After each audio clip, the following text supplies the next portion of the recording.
So welcome to the 2022 UK's Mental Health and Wellbeing Awards.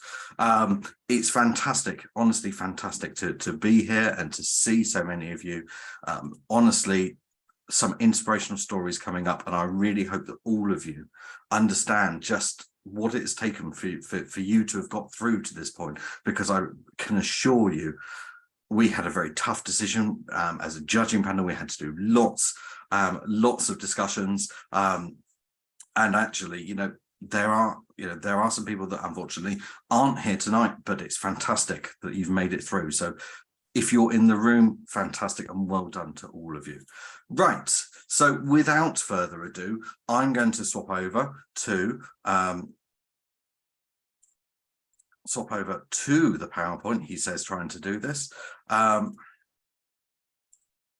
Just like that, and I'm going to move over or hand over to my lovely host Gemma, who's going to be hosting alongside me. Hi everybody.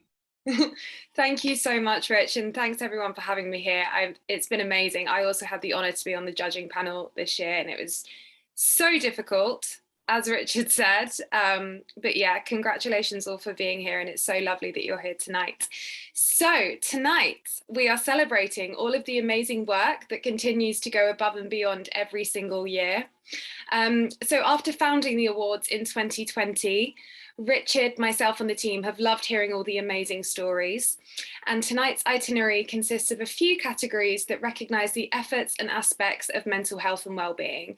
So we do ask, if you're brave enough, if one person from the winning organisation of each category would unmute themselves and just give a short acceptance speech, or a long one, whatever you like. So Rich, without further ado, let's get into the first category.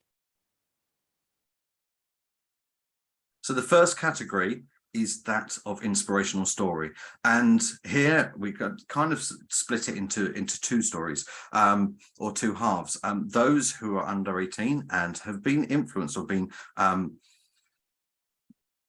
affected by mental health throughout their lives, and what they've taken from that and what they've done with it as a result. And then we're also going to hear about the adults who have been who have got some amazing, wonderful, inspirational stories. So the first person that we want to talk about is Harry Rudden-Vine. He was nominated by his mother. From a young age, Harry's been immersed in the concept of mental health, and mainly or partially due to the fact that his mum works for an NHS mental health trust, and has worked for that for many years. Alongside his kind nature, Harry grew into a complete ambassador for raising mental health awareness and not shying away from the subject. Harry has been part of a team of students to turn a garden at school into a peace garden, where students can go to reflect and have time out when they need. This garden includes a whole host of wonderful ideas, ranging from stepping stones and hanging mobiles to positivity pebbles in light of the Ukraine crisis. This space holds a large amount of importance in Harry's life since he lost his grandfather to cancer. Claire understood that this loss was exceptionally difficult at such a young age, but recognised that Harry diverted his loss into raising mental health awareness. During the pandemic, Harry wrote to the Duke and Duchess of Cambridge after seeing their children on TV in a garden that the Duchess of Cambridge had designed. In his letter, Harry explained to her about the work he had been part of at school, the contributions he'd made, and what it means to him and how it's impacted others. To Harry's amazement, the Duchess wrote back, stating how she was so pleased that the school had addressed such a topic, and she loved hearing about the Peace Garden and the efforts that him and the school continued to take. The nomination explained that Claire, as his mother, is so proud of how he's dealt with everything and continues to be astounded by how kind-hearted he is.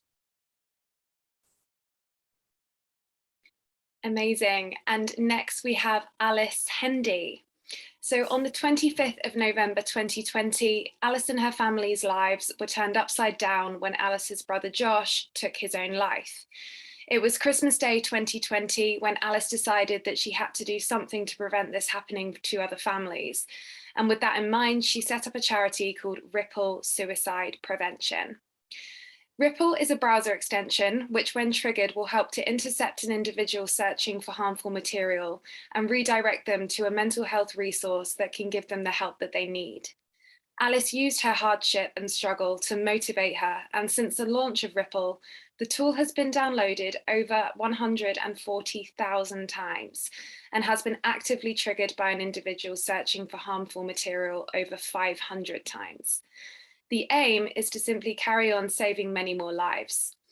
Everyone who has been introduced to Alice since she started this journey has been blown away by her strength, drive, determination, and passion. And other mental health charities have given her nothing but support along her journey. And her family is in total awe of her and cannot quite believe what she has achieved in such a short space of time, whilst working a full-time day job and also trying to deal with her own grief. Thank you, Gemma. Next, we have Katya Pavlovna. Katya was diagnosed with borderline personality disorder in February 2021 after years of being turned away from help by clinicians as she was too high functioning to qualify for support. She struggled to find the support until a GP spotted the signs of borderline personality disorder and referred her to a psychiatrist. As a secondary modern foreign languages teacher, she has done a lot of work to raise awareness of BPD in education and improve support for awareness around educators with BPD. After being told for years that she wasn't bad enough because of her ability to hold down a job, have relationships, and have a family, she was inspired to help others caught in a system that she felt was failing them. She has spent time appearing in podcasts, writing about experiences, talking, and is passionate about dispelling the myths around borderline personality disorder. Going forward, Katya used her diagnosis to drive her mission to tackle stigma and discrimination against people with mental health conditions. In October 2021, Katya set up a mental health project called Lives Not Labels alongside her friend Kay. This gave a platform for people with mental health illnesses, especially those with the most misunderstood, feared, or stigmatized conditions, to share their anonymous lived experiences of mental health. This includes conditions such as schizophrenia, psychosis, personality disorders. Katya has received numerous messages from followers and from the public who have thanked her for her work to raise awareness of mental health conditions that nobody wants to talk about, and for helping people feel less alone in that diagnosis. Okay, and next we have Sarah Tupling. Sarah is a profoundly deaf woman whose preferred language is British Sign Language. In 2018, Sarah became the chairperson of the Deaf Infinitely Women's Management Committee. She leads the charity for all deaf women in the UK and is passionate and committed to the advancement of deaf women's rights to access financial, emotional, and mental health support to improve their lives. And despite her struggles with her own mental health, Sarah has been able to use this as a drive to do everything she can to support her community. And as a qualified counsellor, she supports many deaf women to overcome the challenges and barriers that they face. She helped set up an alliance of 14 deaf charities, all working together to improve deaf people's access to mental health support. Sarah, amongst many things, has been an incredible support in her community, both inside and out of the deaf community, and is praised by many for the incredible impact she has on everyone around her.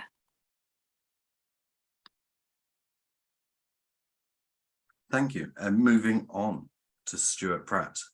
Stuart set up a charity called Tough Enough to Care in 2019 after losing two friends to suicide in the same week.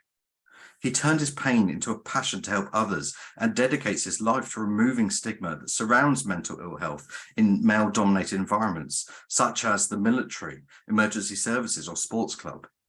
He has stepped out of the shadows and openly discusses his own journey in environments where mental health was simply not discussed in any form, which has given strength and opportunity for so many others to reach out and talk. Whilst working full-time and raising a young family, Stuart not only started a global movement of positive change amongst his peers, he gained national and global support for the work that he does. Tough Enough to Care became a registered charity, thanks predominantly to the painstaking hard work put in by Stuart and those around him to ensure that everything was done in an open, honest, and transparent way in order to change lives for those engaging with their services. Stuart delivers a lot of awareness training for Tough Enough to Care, often in the evenings and weekends, to make it accessible for everyone to be involved and to help them to gain an understanding of mental health and how to support others. This year alone, he has trained upwards of 1,000 men in a basic understanding of mental health. Thank you, Rich. Okay, the next one, Tracy Jones. Tracy is the CEO and founder of Chrysalis Mindset Coaching, which specializes in the human aspect of leadership, predominantly within the education sector. She was inspired by her struggle with endometriosis from the young age of 16, which eventually sadly ended in issues with her fertility on her 40th birthday. Unfortunately, she was told she would need a hysterectomy, which sadly totally closed the door on her becoming a maternal mum. Tracy has created a bespoke company which focuses on interpersonal skills by developing the staff's emotional intelligence and coaching expertise. By creating a niche approach to leadership development training, where the person is at the heart of everything. All activities, theories, and learnings all come back to the person. There are innumerable benefits to the work Tracy has carried out through Chrysalis Mindset Coaching. These include an improved sense of well-being and resilience, deeper self-awareness and confidence, and improved social and emotional skills alongside many others. Tracy is recognised both inside and outside of her community for her drive and determination, having a clear vision and being such an inspiration to those around her. Thank you, Gemma. And finally, it's delight to announce or to talk about Edward Dean.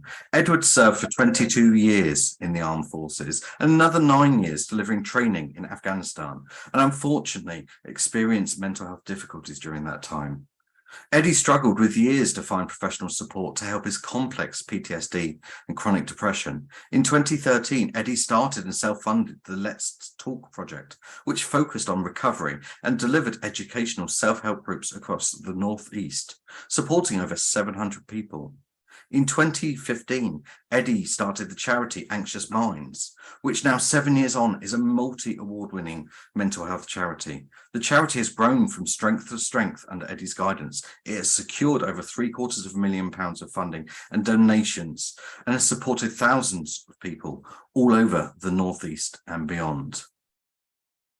So well done for everyone who was nominated and was shortlisted for that inspirational story, because you've all made an absolute difference with what you have done. So I'm going to ask us, please, to give a round of applause to everyone that was shortlisted for their inspirational story.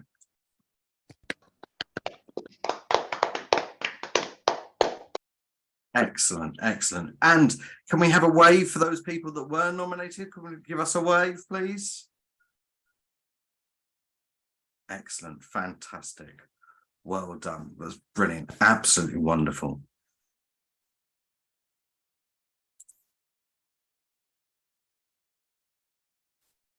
Okay, so thank you so much, Rich. So now we're going to move on to the second category, nominate a professional.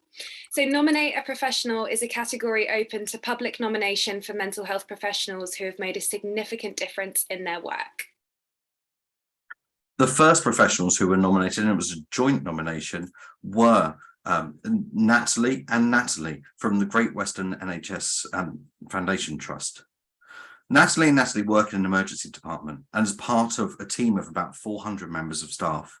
Over the last few years, they've been championing a number of mental health themed months in the emergency department to raise awareness of important topics that impact healthcare staff and to bring teams closer together under a shared goal of understanding and improving and changing cultures.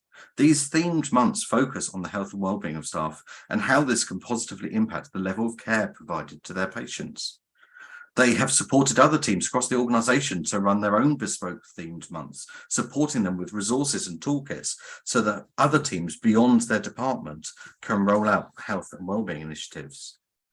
They've used these range of themes, which includes topics like the Civility Saves Lives campaign, to encourage civility, kindness, empathy amongst colleagues and with patients throughout their professional behaviours. The wellbeing approach is embedded in the department, and new starters often comment on how quickly they feel welcome and included in the team. Thank you, Rich. And next we have Dr. John Freeman. So Dr. John Freeman works at the Great Western Hospitals NHS Foundation Trust. The hospital sees about 1.2 million patient contacts every year from across Swindon and Wiltshire. And the Trust recognises that to maintain quality care for its patients, it must also look after its staff. And this has been particularly important during the COVID-19 pandemic, as staff have been exposed to more trauma and demand than ever before. Dr. John Freeman leads a team to support staff and is also head of staff health and wellbeing. He has introduced a number of health and wellbeing initiatives, supports with direct and personal clinical psychology, supports his team to offer health and wellbeing services to colleagues, and always comes up with new ideas about how to expand the programme. John has been instrumental in the redesign and implementation of a new staff health and wellbeing programme, which is available 24 hours a day, 7 days a week, and is made up of a number of different resources that can be tailored to the individual's or team's needs. And this includes, but is not limited to counselling, grief counselling, mental health and psychological support, trauma management, and much more. And due to John's success, the Trust has released additional funding to ensure that their health and wellbeing package can continue and extra resources are being made available. Thank you, Gemma. And now we move on to Patrick Smith. Patrick is a consultant clinical psychologist who works in the Michael Rutter Centre for Children with Anxiety, Trauma or Depression. Patrick was nominated by Lizzie McPhee, whose son had a diagnosis of ASD, ADHD, and experienced severe trauma and OCD. Dr. Smith and his team were totally committed to helping their son. Dr. Smith gave the family hope and made them believe in professionals once again, using his non-judgmental approach and handling his patients with such respect and care. The family recognised that alongside all of the amazing qualities, Dr. Smith held such a commitment to his patients, their families and welfare of others. He's contributed to helping the most traumatized, difficult, and unreachable children is astounding and appreciated by all the young people and the families that he has helped. Thank you, Rich. Okay, next we have Georgina Chelton. Georgina is a professional dedicated to mental health and wellbeing. In 2017, she started a community interest company with the aim to support families impacted by trauma and also support people in caring roles, struggling to cope with the pressures and impacts of their day-to-day work. Her responsibilities on a voluntary basis not only include making sure that the practice is safe, ethical, and tailored to the client's needs, but she also provides counselling to short and long-term clients and also does all the relevant administration needs. And in addition to the CIC company, Georgina now also performs her role as lead clinical director for her own company, Serenity Self-Care and Wellbeing Limited, where she continues to work and receives outstanding feedback for her clients consistently. Well done. Thank you. Now we move on to Rita. Rita is a health and fitness coach and is a qualified mental wellbeing practitioner, which she combines with her other skills to provide bespoke transformation programs to help clients to achieve whole life balance. After struggling with the birth of her third child, she suffered physically and mentally and had to find the strength to keep going in order to give him the life that he deserved. She has struggled with symptoms like weight gain, depression, exhaustion, and bad eating habits, and ended up where so many women have ended up: exhausted, stressed, overweight, and unfit, feeling bad about herself and somehow unable to get out of the ruts. After deciding enough was enough, Rita used this experience to educate herself in all of the key elements of mental and physical well-being. She has her own best evidence practice for the power of what can be accomplished if the physical and mental changes are approached in the right sort of way. Rita has an enormous impact on everyone that she helps. Thank you, Rich. Okay, next we have Nikki Forsyth. Nikki Forsyth is the founder and CEO of Talk for Health. She has worked to challenge convention in the mental health care space. She continues to push towards her vision to dramatically increase the availability of effective therapeutic talk in the UK and beyond, and move therapy from being a professional practice into a community-led one. Nikki witnessed mental distress in her own family when her relatives were given ineffective and distressing treatment as psychiatric inpatients. Nikki herself had a psychotic breakdown in her mid-20s, followed by years of seemingly intractable depression. She became determined to provide something better, researching mental health treatments and discovering what worked and what didn't. And moving on to another double entry, Karen Forshaw and Chrissy Mowbray. Karen and Chrissy are inspiring examples of people, professionals who live as they preach. Their personal story is as those of healthcare professionals who have come together from different disciplines because they've seen the importance of working collaboratively, sharing different approaches and being holistic. Several years ago, well before the pandemic, it was clear that both the workload, the numbers of patients who needed attention, and the intensity of critical decisions that had to be made were increasing in general practice. Against this backdrop, Karen and Chrissy helped their faculty to provide support for mental health issues in healthcare professionals working in the community. They have recognised the importance of being non-judgmental, but also being open-minded and working in the interests of the patients and the clients. With their healthcare background, they also believe strongly in prevention wherever possible, and much of their work goes beyond dealing with existing issues and helps people to think and behave in ways that maintain mental health and well-being in the long term. Thank you. Okay, next we have Laura Earnshaw. See what we mean about it being impossible to judge this. Okay, Laura was working as a global HR director in an FTSE 100 company. She was responsible for working with CEOs of large organizations with 60,000 or more people to support their teams in building leadership and resilience. Laura's son required some additional support in school. He would cry every morning and cling onto Laura's leg, begging her not to send him in. Laura always got told he had had an unsettled day. And when Laura approached the school and asked for help, what can we do to better support my 4-year-old who is clearly struggling emotionally, she didn't find answers, and Laura felt like a complete failure as a mum. She would crumble in tears every morning after drop-off. So Laura decided to create a plan herself to support her child who was really struggling with the transition into school. And it was clear from the school's response, or lack thereof, that she was going to be doing this on her own. His development was so noticeable that the school asked Laura what she had done, as they had seen a shift too. Laura explained that she'd focused on coaching him through a tough time and building his emotional toolkit. Laura realized that a lot of teachers are not trained on how to deal with this separation anxiety, low self-esteem, or other low-level mental health issues. And she was shocked as she knew how important early intervention was when it came to mental health in children, and decided that she would quit her job and start My Happy Mind, an organisation that would be dedicated to building resilience, self-esteem, and ultimately well-being habits in primary school children. Laura was so passionate about wanting to do something to help fix the massive epidemic that we were facing as a society around mental health in young people. And she did months of research, talking to experts, and after 6 long months was ready to launch an early version of My Happy Mind program in schools. It accelerated quickly, and from there, the feedback was extremely positive. Fast forward to today, and she is now proudly impacting hundreds and thousands of children through the My Happy Mind NHS-backed program in schools, nurseries, and organisations. And moving on to Fazia Khan.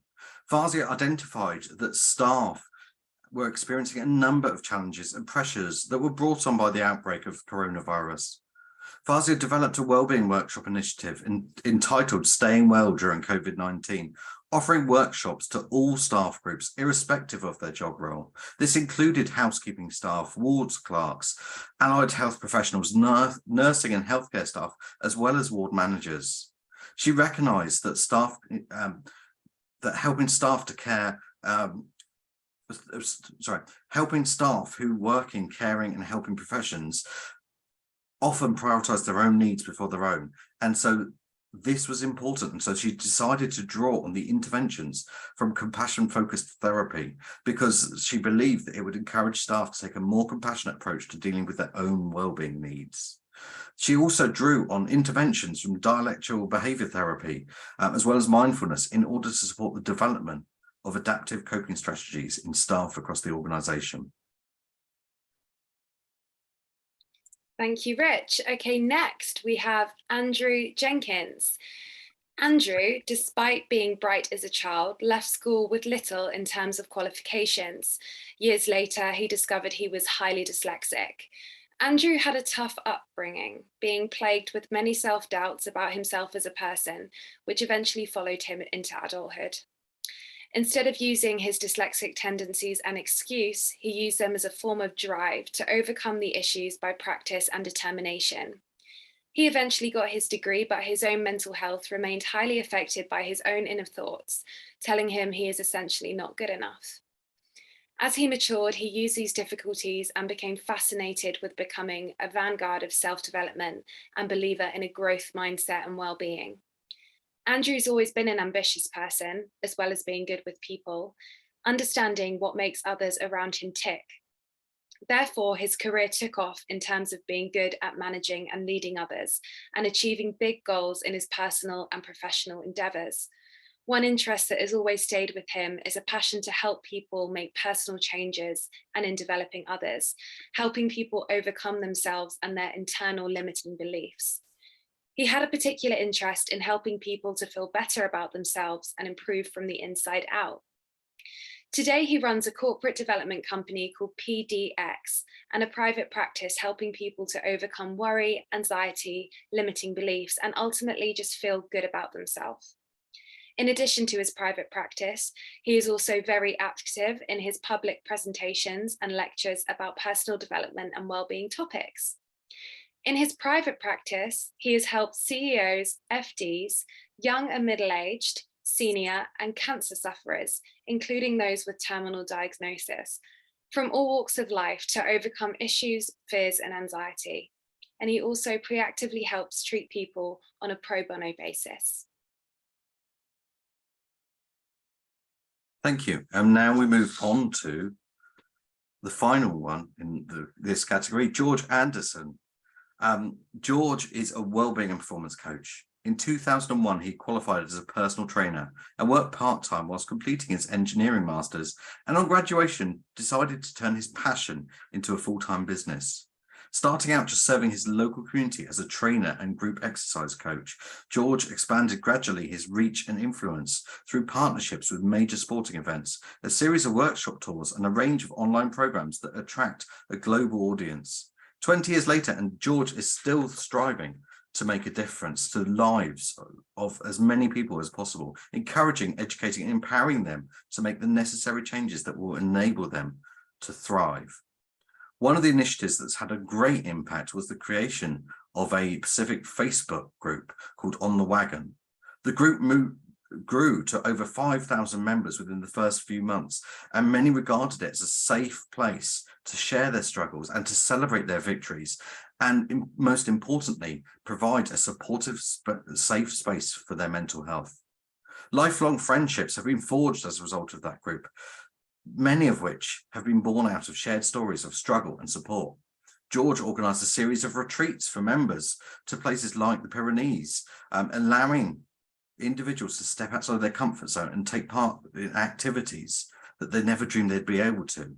Over the last 20 years, George has carried out close to 18,000 client sessions and continues to inspire audiences through speaking, workshops, and small group coaching programs. Since focusing more on presenting and delivering training, George has worked with over 50 different organizations and held over 200 sessions. So can I ask, first of all, let's put our hands together for all of the professionals who have been nominated, because my goodness me, they do some amazing work.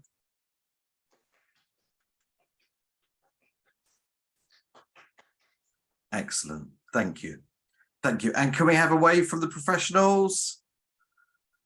Excellent. Well done. And thank you so very much for all of the work that you've done. And as you can tell, we as a judging panel, we were going through these and it was so hard, and we just decided actually we'd get you all along. And so welcome and thank you very much for all the work you've done. Absolutely. Thank you, Rich. So moving on, in the next category of tonight, we will be visiting the stories of the companies who went above and beyond to support people through a time I think we all struggled with, the pandemic. The companies in this category worked hard and were recognised for developing innovative approaches to support with people during this very, very difficult time. So the nominees are Chum's Young Carers. So Chum's CIC is a mental health and emotional wellbeing service that supports young people who have had a practical caring role for a parent or sibling. Alongside the amazing work they carry out, they have had a fast reaction to the events of the pandemic. And despite the difficulties we've all faced during this time, they did not hesitate to identify a need early and respond to it.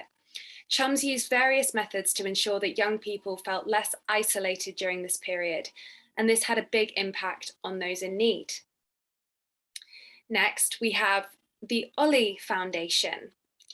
The Ollie Foundation offers a variety of support to ensure that people have access to support when they need it.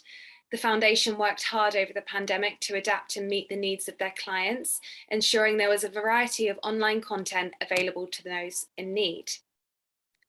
Next, we have Road Chef. Road Chef worked hard throughout the pandemic to ensure that those who were on furlough in the company had wellbeing support. This included things such as hardship loans to ensure those struggling financially were supported, and those furloughed had reorientation training to ensure that staff were aware of changes to policies and guidelines before returning to work, which alleviated a lot of concerns and stress. Next, we have Free Your Instinct. Free Your Instinct is a dynamic charity which uses Parker to help deliver mental health support to young people in and around Bristol. They used an innovative approach and worked in line with COVID restrictions to ensure that they could still deliver support to those in need throughout the pandemic. Finally, we have Key Wellbeing.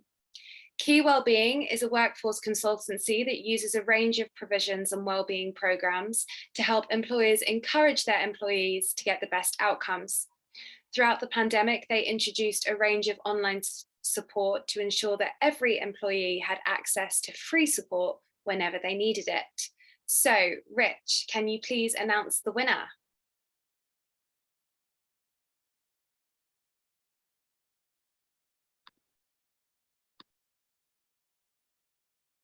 Oh no, Rich, you're muted. There had to be something that went wrong this evening. Without a doubt, the last 3 years have been incredibly challenging in so many different respects. We introduced this category very early on in the pandemic, and actually we're still seeing the mental health and wellbeing impact of the pandemic, and I very much imagine that we will be continuing to run this category because it's so important for long-term impacts. Now, the judges felt and had a very difficult decision to make with this one, and we ultimately decided that Road Chef are the winners. The judges particularly liked the work that they'd done to develop innovative approaches to support their staff, whether they were in work or whether they were furloughed. Really, the impact that they've had over time, they've embedded that learning into current practices, building on growth, on the clear evidence of the impact that they've seen. So have we got someone from Road Chef who would like to talk?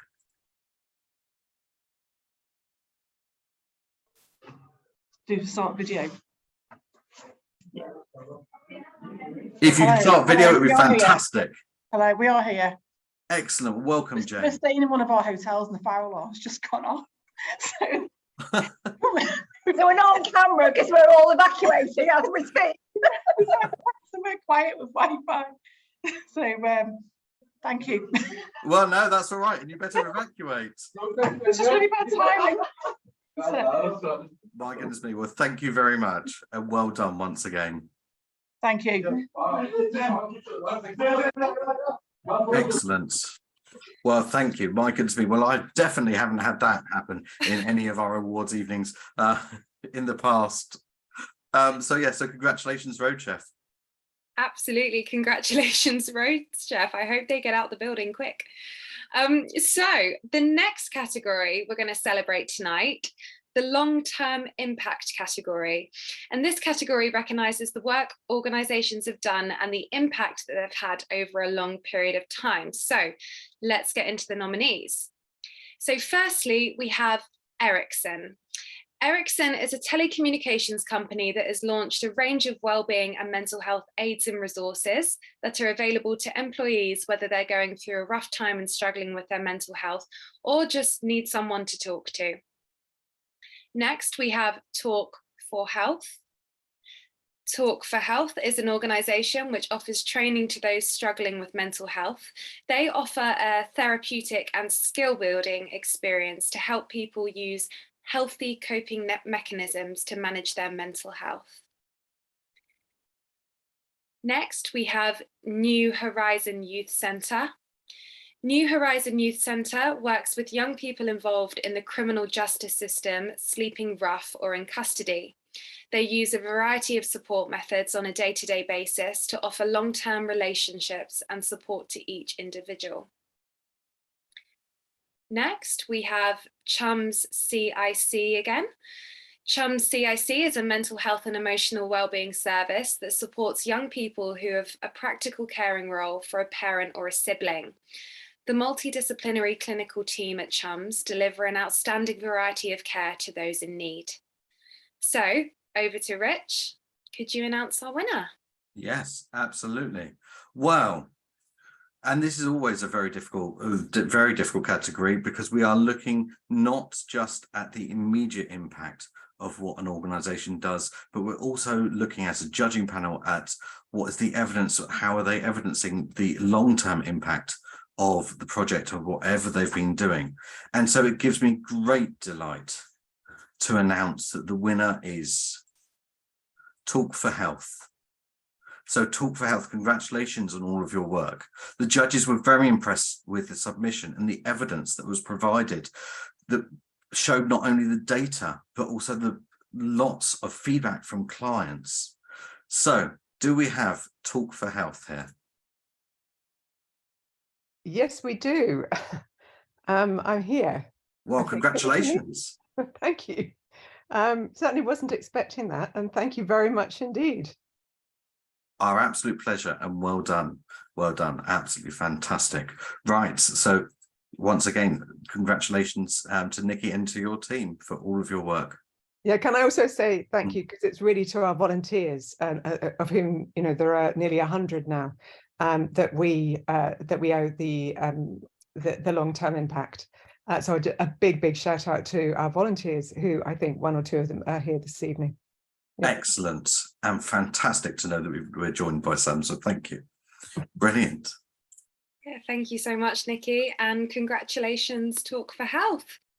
So the next category for tonight is Innovative Proactive Wellbeing Activity, which is basically an award dedicated to organisations that are taking an innovative approach to support people's wellbeing and avoiding mental health difficulties. So the nominees are Happy Smiles Training CIC. Happy Smiles Training CIC is a disabled person-led social enterprise which strives to empower disabled people to create positive social change. They have a wide range of impacts supporting those who feel isolated or at the risk of isolation. Next, we have Chrysalis Mindset Coaching. Chrysalis Mindset Coaching uses a language alchemy coaching style to support and help people develop emotional intelligence by focusing on aspects such as self-awareness, communication, and influence.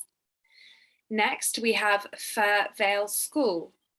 Fir Vale School is a large secondary school positioned in one of the most deprived areas of Sheffield. Recognising the needs of all their pupils, Furville have developed a whole organisation approach to developing wellbeing support and not just focusing on those pupils experiencing difficulties.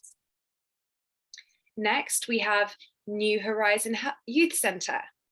New Horizon Youth Centre works with young people involved in the criminal justice system, sleeping rough or in custody. They offer open-ended support to young people in need, such as meeting regularly with support workers, housing youth offenders, and regulating mental health needs. Finally, we have Trekstock.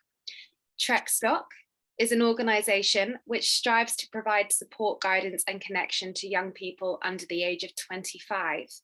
Trekstock hosts a number of programmes that aim to improve the quality of life through and beyond treatment. And now over to Rich to announce the winner. Thank you very much. And I have to say, this is always very interesting. The whole purpose of this category is to celebrate those organisations who are helping to avoid the onset of mental health difficulties, whether it's by improving resilience, helping with coping, delivering training. And so this is always very interesting. And it's so nice to hear such innovative approaches that we're able to share with you tonight. Now, the winner tonight actually entered the awards based on their work in addressing those or supporting those who are experiencing mental health difficulties. However, because of their approach, because of the work they are doing, the judges unanimously felt that they deserved to be in this category, because actually they are supporting the well-being of everyone in their organisation and are focused on avoiding poor mental health becoming mental ill health or mental health difficulties. So the winner for this category is Furville School. The judges really felt that the approach to supporting 100% of pupils and staff and helping giving them the tools to be able to avoid complex mental health difficulties in the first place really made you stand out in the in this category. So congratulations. Do we have anyone from Furville School with us? Yay! Wow, we've got a whole team of people from Furville School. Yeah, we'd just like to say that we're so proud of winning this award, particularly looking at the quality of the nominees tonight. It just shows that everybody's working really hard in the interest of well-being. We work in a school that we have the pleasure of serving a diverse community, and across the school now we look at ways of connecting with the children and how the children connect with one another in a way that promotes positive well-being. Which creates even better learners for us, of course, in school. So thank you ever so much. Absolutely fantastic. Wonderful. Yeah, that's brilliant. Massive congratulations. Okay, so on to the next category. So tonight we have Innovative Mental Health Intervention, which is an award dedicated to organisations that have an innovative approach to supporting those who are experiencing mental health difficulties. So to start us off, we have London Young Counselling.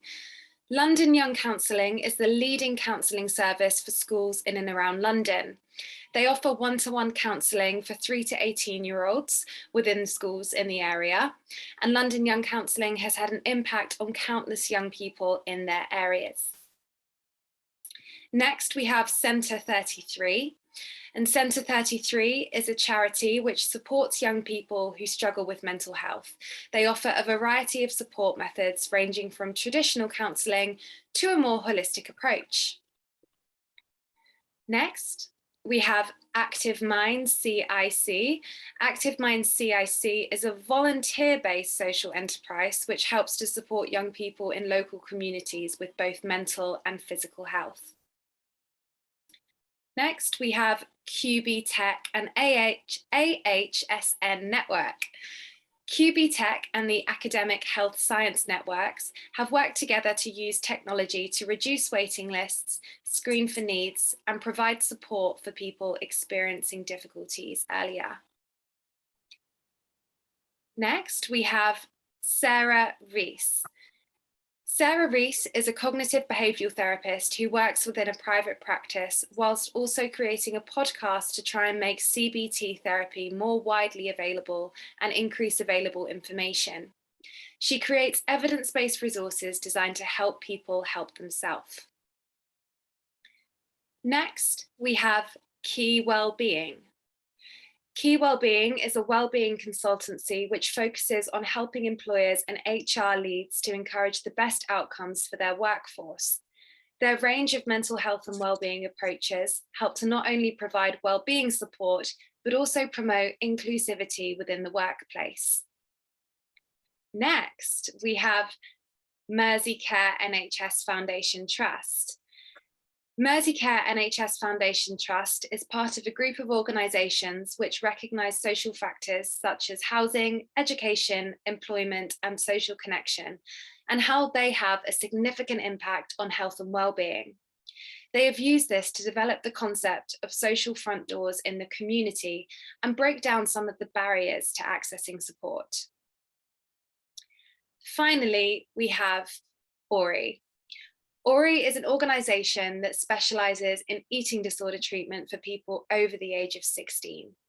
Their online and in-person approach enables meaningful treatment, positive outcomes, and sustainable recovery. So, Richard, who is our winner? Wow. Now, the judges with this are looking for innovation in terms of supporting those who are experiencing poor mental health or mental ill health. We are looking for evidence that actually an organisation have tried something that maybe isn't something that necessarily has happened before, something that's actually going to potentially change the status quo within the sector. And so because of that, we were delighted, and we are delighted to announce that the winner of the most innovative mental health intervention for 2022 is QBTech and the ASHN network. Congratulations. The judges were particularly impressed with the way that you're using technology to overcome a problem that has caused pain and suffering and difficulties and delays for so many people, challenging those traditional pathways. And you provided lots of evidence of how that has made difference to people's lives and to waiting lists and to diagnosis. So have we got someone from QBTech and the ASHN network? Yes. Hi, Richard. Hi, Gemma. My name's Sean. Can you hear me? Yes, congratulations, Sean. Thank you so much. Myself and Jill Wales and Joe Barossa are on the call today, and we're delighted. We're thoroughly, I think, on behalf of everyone, on Jill and Joe, very shocked and surprised, but very humbled. Some fantastic innovations. We work specifically in ADHD, and so far we've helped with the help of the AHSN network, help the children reach a faster diagnosis, about 75,000 children over the last 3 years. So that means they're able to access faster support, whether that be medication or CBT, to help their early years at school, which has a knock-on effect throughout their whole lives. So we're delighted. Thank you very much. And very pleased. Thank you. Well done. Well done once again. Can we please give everyone a massive round of applause? Absolutely fantastic. Honestly, I'm not joking when I say this was in terms of the judging and the conversations we were having as a panel. It was so difficult, particularly when we looked at the inspirational stories of the nominated professional. And that's why the judges felt that actually everyone that we shortlisted, everyone that we put through, we felt was a winner. And so we awarded kind of joint winning status to everyone that was nominated there. So thank you so very much for attending tonight. Thank you so much for the work that you do, the impacts that you make on people's lives. It genuinely is well received. We can tell from the nominations that we receive from the public just what an impact that your work has and how much it changes people's lives. So thank you, everyone. Thank you very much to Gemma as my co-host. No, absolutely. It's a pleasure, and really well done, everyone. It's been amazing. And well done. And don't forget, for those of you that want to re-enter or want to enter again next year, or want to nominate someone else next year, entries open on the 1st of January. Please head over to the website and submit your nominations. But just before we go, I'm going to ask everyone for a final round of applause, please.